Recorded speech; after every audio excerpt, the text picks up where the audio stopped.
What's good everyone, yadiiiigg, 4 eyes, 2 G's here, and today we're here to talk about Lil Yachty. And I've kind of touched on this in some other videos, but my recent video touching on Perry and Yachty got a few comments saying that they never actually knew the two stopped working together. And although they are cool now and new music is apparently on the way, I still feel like them splitting up for that period is a central piece to the overarching career narrative of Yachty and where he is at today. So I wanted to revisit this and go a bit deeper into it.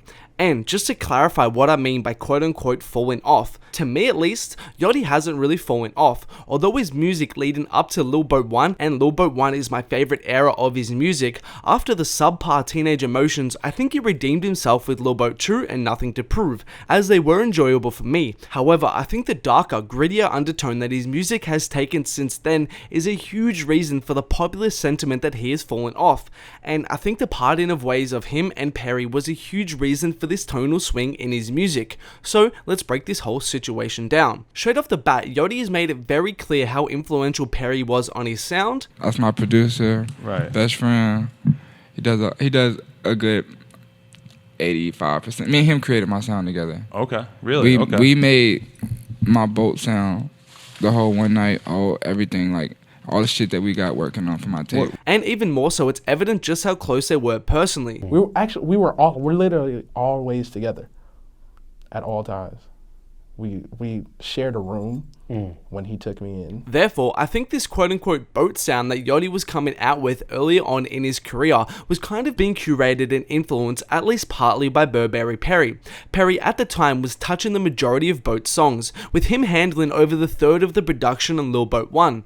And these songs done by him were some of the centerpieces of the project, tracks like One Night, Wanna Be Us, or the intro, songs that really captured his Boat sound. However, after Summer Songs 2, this is where Perry became less involved in Boat's creative process, and it was clear the impact it had on his music on multiple levels. Firstly, let's compare some numbers. As I said, on Lil Boat 1, he was very involved, landing 5 production credits and 2 vocal features. On Summer Songs 2, he landed 3 production credits and 3 vocal features. However, on Teenage Emotions, he would only get 1 production credit, and then on Lil Boat 2 and Nothing to Prove, he would have 0 involvement with those projects on any level.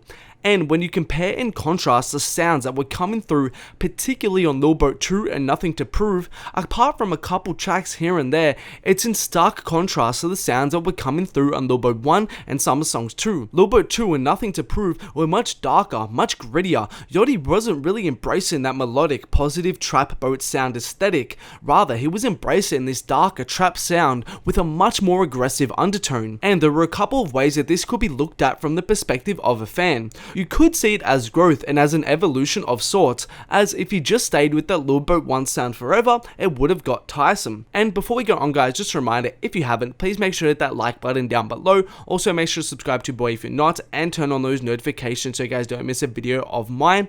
Also, a couple quick shoutouts from my Instagram. Shoutouts to Cameron McAlpin and Mason.Mars for commenting on my recent Instagram posts. Always appreciate the love and support over on my IG. If you're not already following me at yadiiiigg, go support your boy. And also a reminder about my merch. We have the Cardi, we have the Uzi, and we have the Travis tees. Link in the description to cop if you haven't already. But let's get back to it. And that is one perspective to look at it from. However, another perspective is, and this was a popular one, is that in the transition of Yachty's sound, his music kind of lost that spark, that charm, and that quirkiness that made him stand out and unique. Because, really, nobody was doing that positive trap boat sound like Yachty was. Sure, you had people like Kyle, but even Kyle and Yachty were very different artistically. Tracks like Broccoli, One Night, or Minnesota didn't really sound like anyone else on a mainstream level, so he got this image and aesthetic attached to him from his fans, whereas now the sound he was giving us wasn't nearly as unique, and rather than standing out and sounding like nobody, really his sound just began to blend in with the swarms of other artists under that dark trap sound umbrella. And I think this tonal shift in his music is a huge reason for this sentiment that he fell off, as people got attached and associated him with one sound and one aesthetic. Then when he changed up and kinda did a 180, it wasn't what they liked Yachty for and what they wanted from him, so those people kinda dismissed his newer direction and felt like he fell off. And this all links directly back to not only the influence of Perry, but also the influence of Quality Control and Migos. As we have established, Perry was an influencer behind his Boat sound, so as Yachty began to hang around Perry less and less, and he began to hang hang around Quality Control and Migos more and more.